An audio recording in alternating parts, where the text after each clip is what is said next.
Praise the Lord. परमेश्वर सबको चाहता है कि वो स्वर्ग में जाएं। 1,44,000 लोगों को ही नहीं चाहता। ये गलत शिक्षाएं हैं। लोग सोचते हैं 1,44,000 तो कुछ भी नहीं पूरे संसार में। मालूम आपको, कई लोग इस बात की शिक्षा दे रहे हैं कि 1,44,000 लोग ही हैं। 1,44,000 तो कुछ भी नहीं है। किस किस को सुनाई दे रहे? पूरा संसार में 1,44,000 का नाम सुन सुनकर जो शादीशुदा भटक रहे हैं। पर मैं आपको बोलना चाहता हूं, यदि आपने विवाह किया है, अगर आप कंवारे नहीं हैं, पर मैं आपको बोलना चाहता हूं, आपकी कैटेगरी को अलग करेगा परमेश्वर। एक ग्रुप बनाएगा और कहेगा मैं इन्हें भी इनाम दूंगा, और जो कंवारे इन्हें भी इनाम दूंगा, और जो जिनके पति की डेथ हो गई और वो परमेश्वर के साथ बनी रही, या फिर पत्नी की डेथ हो गई, वो परमेश्वर के साथ बना रहा और जुड़ा रहा परमेश्वर के साथ, उनका ग्रुप अलग होगा और हर एक को परमेश्वर अपने तरीके से इनाम देगा। हालेलुया। वहां ना भूख होगी ना प्यास होगी, ना आंसू होंगे ना विलाप होगा, ना परेशानियां होगी ना तकलीफें होंगी। वहां सिर्फ क्या होगा? हालेलुया, हालेलुया, हालेलुया, या फिर hosanna hosanna hosanna hosanna. Praise the Lord. गीत गाते रहो, गीत आराधना करते रहो, परमेश्वर के लिए डालियां हिलाते रहो, यही काम होगा। इसके सिवाय कोई काम नहीं होगा। तभी तो कहता हूं आओ और प्रैक्टिस करो। Praise the Lord. 12 आयत पढ़ो। हमारे परमेश्वर की स्तुति और महिमा और ज्ञान और धन्यवाद और आदर और सामर्थ और शक्ति युगान युग बनी रहे। आमीन। हमारे परमेश्वर का पराक्रम, शक्ति, सामर्थ युगानुयुग बनी रहे। क्यों? क्योंकि वो भला परमेश्वर है, किसी को नहीं छोड़ेगा, सबको अपने स्वर्ग में लेकर जाना चाहता है। मैंने पिछले टाइम में आपको बताया था कि जब आप दौड़ में दौड़ते हैं तो वहां इनाम रखे जाते हैं। फर्स्ट, बोलो ना, फर्स्ट, सेकंड, थर्ड, 3 इनाम होते हैं। हाँ या ना? अगर डबल हो गए, मान लो फर्स्ट दोनों इकट्ठे जीत गए, फिर क्या करेंगे? फिर भी उनको कुछ ना कुछ नुक्स निकाल कर, बोलो ना, बाहर निकालना पड़ता है। नहीं, ये फर्स्ट आया, तू थोड़ा सा इधर उधर हो गया। चाहे मान लो नहीं भी हुआ तो भी वो उनमें से एक को सिलेक्ट करना पड़ेगा, क्योंकि 3 ही इनाम हैं। लेकिन मैं आपको बोलना चाहता हूं, आप एक ऐसी दौड़ में दौड़ रहे हैं, अगर आप सब जीत गए, वो सबको इनाम देने की सामर्थ्य रखता है। आमीन। अगर आप सब जीत गए, सबको इनाम देने की ताकत रखता है। यहां फर्स्ट सेकंड कोई नहीं है। 18 लोग फर्स्ट आए, वो 18 के 18 को इनाम देगा फर्स्ट का। 40 लोग फर्स्ट आए, वो 40 के 40 को फर्स्ट का इनाम देगा। क्योंकि वो मनुष्य नहीं कि मनुष्य की तरह सोचे, वो परमेश्वर है जिसने मनुष्य को बनाया है। हम चाहे किसी भी देश के क्यों ना हो, हम चाहे कोई भी भाषा क्यों ना बोलते हों, सारी भाषाओं को उत्पत्ति में लिखा है परमेश्वर ने बनाया है। कोई आपकी समझे या ना समझे, किसी को आपकी समझ आए या ना समझ आए, उसको सारी समझ आती है। आप कहां बैठे हैं, आपने चिटकनी लगा दी, कोई नहीं देख रहा, आपने सोच लिया कोई नहीं देखेगा। यहां हम कमरे में बैठते हैं, कोई हमारी बात को नहीं सुनेगा। कुछ चिंता ना करो, बेचिंत रहो, अब यहां कोई नहीं आने वाला, लेकिन परमेश्वर देख रहे हैं। धन्य है वे लोग जो परमेश्वर से डरते हैं, वे परमेश्वर की कैटेगरी में शामिल हो सकते हैं। किस किस को समझ आ रही है? मैंने बहुत से लोगों को देखा है। एक व्यक्ति मेरे पास आया, उसने आके कहा सर मेरी तौबा करवा दीजिए। मैंने पूछा आप क्या काम करते हैं? मैं बाद में बताऊंगा, पहले मेरी तौबा करवा दीजिए। ओके, मैंने उसकी तौबा करवाई, पश्चाताप करवाया और पूछा, बाद में पूछा कि आप क्या काम करते? तो बताया मैं पास्टर हूं। मैंने पूछा क्या क्या गुनाह करते थे आप? कहता जी मैं चर्च खत्म करता था, चर्च खत्म करने के बाद घर जाता था, घर बैठकर मैं गंदी पिक्चर देखता था। मैंने बोला फिर प्रचार कैसे करते? स्टेज पर चढ़ने से पहले तौबा कर लेता था, फिर पश्चाताप, फिर पाप, फिर पश्चाताप, फिर पाप, फिर पश्चाताप।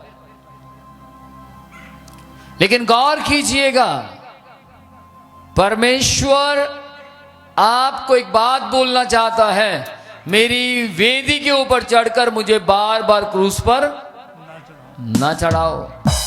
आप वेदी पर चढ़े ना चढ़े, आपको मालूम है जैसे आप प्रेयर में जाते हैं वो वेदी है, जैसे आप परमेश्वर की उपस्थिति में जाते हैं वो वेदी है। लेकिन ध्यान दे इस बात के ऊपर, अगर आप स्पेशल एक कमरा बनाते हैं और परमेश्वर को कहते हैं प्रभु मैं आपको यहां मिलने आऊंगा, तो परमेश्वर खुश होता है। आप परमेश्वर के सामने अपने आप को प्रकट करें। हालेलुया, समझ पा रहे हैं? आप फील दें परमेश्वर को। आप चाहते हैं कि वो आपको फील दे? जी हां। आपको हवा का पता लग रहा है? जी हां। क्यों? क्योंकि फील हो रही है। ध्यान से सुनिएगा, जैसे आप हवा को फील कर कर कहते हैं कि परमेश्वर है, ऐसे ही आप परमेश्वर को फील कर कर भी कह सकते हैं कि वो है। 1,44,000 ये वे लोग हैं जिन्होंने अपना आप समर्पण दे दिया परमेश्वर के सामने, डेडिकेट किया अपने आप को। याद रखिएगा, पूरा समर्पण दिया उन्होंने। तो परमेश्वर ने कहा तुम पूरा समर्पण दोगे तो मैं भी पूरा परिवर्तन दूंगा। यदि आप पूरा समर्पण परमेश्वर के हाथों में देते हैं, आपके, ध्यान से सुनिएगा, आपके थूक से लेकर आपके पैरों तक को वो आशीषित करने की सामर्थ्य रखता है। कैसे? उसको केवल और केवल आपके दिल में जगह चाहिए।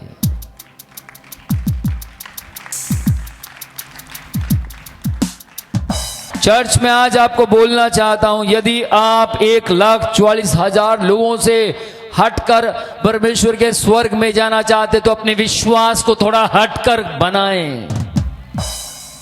विश्वास का वरदान स्वर्ग से आता है। मैं आपको बोलना चाहता हूं, 2 महीने के लिए आप परमेश्वर के साथ वायदा कर दें कि परमेश्वर हम पवित्रताई में चलेंगे, मात्र 2 महीने। और 2 महीने बाद आप देख लेना अपनी आशीषें 2 साल को टच करेंगे।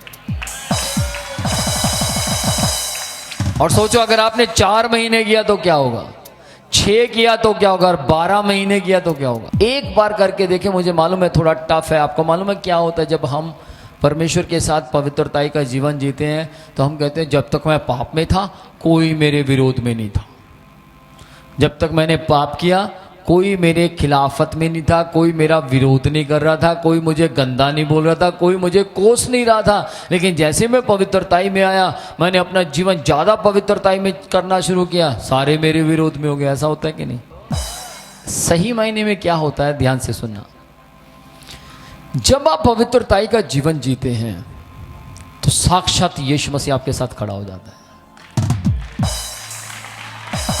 दूसरा काम क्या होता है, साक्षात शैतान आपके विरोध में खड़ा हो जाता है और कहता है अब ये यीशु मसीह बना है, मैं इसके साथ लड़ूंगा। फिर लड़ाई आपकी नहीं, यीशु मसीह की होती है। फिर युद्ध आप नहीं जीतते, यीशु मसीह जीतता है। आपने एक युद्ध जीता, कौन सा? पवित्रताई का। बस आपने क्या किया, पाप की राह को छोड़कर पवित्रताई की तरफ आ गए और आपने एक युद्ध को जीत कर दिखाया, वो था पाप की राह को छोड़कर पवित्रताई की ओर आना। अब जितने भी युद्ध होंगे वो युद्ध आपका नहीं होगा, युद्ध डायरेक्ट यीशु मसीह का होगा। आपको कोई मारेगा, आपको नहीं मारेगा, यीशु मसीह को मारेगा। आपको कोई गाली देगा, आपको कोई गाली नहीं देगा, वो यीशु मसीह को देगा। ध्यान से सुनना इस बात के लिए, परमेश्वर कभी किसी के लिए श्राप का कारण नहीं बनता। जब तक आप जिंदा हैं, परमेश्वर आपको श्राप नहीं देगा, आपको बचाने के विषय में प्लान बनाएगा। आत्मिक संयमता में अगर हम बढ़ते हैं तो शैतान हमारा विरोध करता है। आपको आत्मिकता की संयमता में बढ़ना है। प्रकाशित वाक्य 12वां अध्याय की 7 से लेकर 10वीं आयत तक पढ़ें तो वहां लिखा है, तब स्वर्ग में एक बहुत बड़ा युद्ध हुआ। किस किस का युद्ध हुआ? मिकाएल और अजगर का। कहां हुआ? स्वर्ग में। स्वर्ग मतलब वो स्वर्ग नहीं, आसमान। समझ पा रहे हैं? यूहन्ना ने कहा मैं तीसरे आसमान तक उठाया गया। पॉल ने भी कहा मैं तीसरे स्वर्ग को देख पा रहा हूं। ये जो दिखाई दे रहा है इसको भी इंग्लिश में हेवन बोलते हैं, और जहां लूसीफर की आत्माएं घूमती है उसको भी हेवन बोलते हैं। उसके बाद जो ऊपर होता है, जो सबसे टॉप पर है, वो तो हेवन है ही। समझ पा रहे हैं? तो यहां लिखा है कि वहां स्वर्ग में युद्ध हुआ मिकाएल का। किसके साथ हुआ? लूसीफर का एक एजेंट था अजगर। समझ पा रहे हैं? पढ़े जरा। फिर स्वर्ग में लड़ाई हुई। मिकाएल और उसके स्वर्गदूत अजगर से लड़ने को निकले, और अजगर और उसके दूत उससे लड़े, परंतु प्रबल ना हुए, और स्वर्ग में उनके लिए फिर जगह ना रही। सुने ध्यान से, युद्ध छिड़ेगा। कब्जा सुना है? कब्जा, जमीनों पर कब्जा होता है। कब्जा कहां से आया? कौन करता है कब्जा? शैतान करता है, परमेश्वर करता है? कब्जा किसने बनाया? मैंने पहले भी आपको बोला था, बुराई किसने बनाई है? शैतान ने। अच्छाई किसने बनाई है? परमेश्वर ने। कब्जे परमेश्वर ने नहीं बनाए। समझ पा रहे हैं? कब्जे परमेश्वर ने नहीं बनाए। नरक बनाया था शैतान के लिए, लूसीफर के लिए नरक बनाया था, लेकिन कब्जा कहां किया उसने? दूसरे आसमान पर, आकाश पर। उसे स्वर्ग कहते हैं। वहां उसने कब्जा कर लिया। मैं तो यहां बैठूंगा जबरदस्ती, ये मेरा है, जबरदस्ती। लेकिन बाइबल कहती है जब यीशु आएगा वो कब्जा छुड़ाएगा। जब यीशु आएगा, मिकाएल नाम का स्वर्गदूत अजगर नाम के इस दुष्ट आत्मा से युद्ध करेगा, और एक आत्मिक युद्ध चल रहा है। आपको मालूम है, आपके अंदर बार बार ख्यालात गलत आते हैं, आपको जरा सी बात चुप जाती है। कब चुप जाती है? जब आपकी प्रेयर लाइफ कम होती है, जब आपकी बाइबल की लाइफ कम होती है। कोई भी कुछ कहे तुरंत आपको चुप जाएगा, लेकिन जिस वक्त आप परमेश्वर में होते हैं, कोई भी कुछ कहे, पहाड़ भी आपके ऊपर गिर जाए तो भी आप मरते नहीं हैं, जिंदा दिखाई देते हैं।